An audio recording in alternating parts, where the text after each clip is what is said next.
ទាំងអស្រណោគ្រាដែលកូនឡអូននឹងបងចងក្រងគម្រោងស្នេហានឹកឃើញថ្មីថ្មីពេលស្រីគេកាយហាន់ថាហើយវាចាប្រាប់ថាអូនស្នេហ៍តែបងស្រ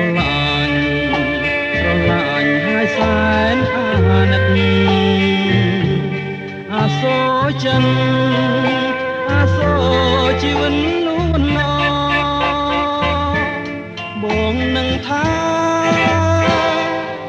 មិនអើយមកជួយចាំផងព្រះអើយខ្ញុំផ្សងពងសូមសច្ចានឹកឃើញជានិច្ចមិនបំភ្លេចឡើយស្នេហាទោះយ៉ាងណាក៏ខំរាំងសាលួងឆៃ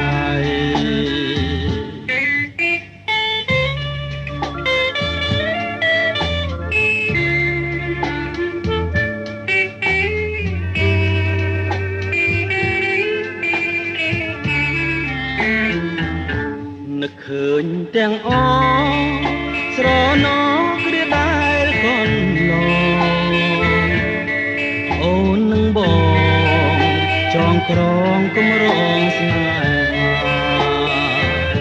នឹកឃើញថ្មីថ្មីពេលស្រីគេកាយហាន់ថា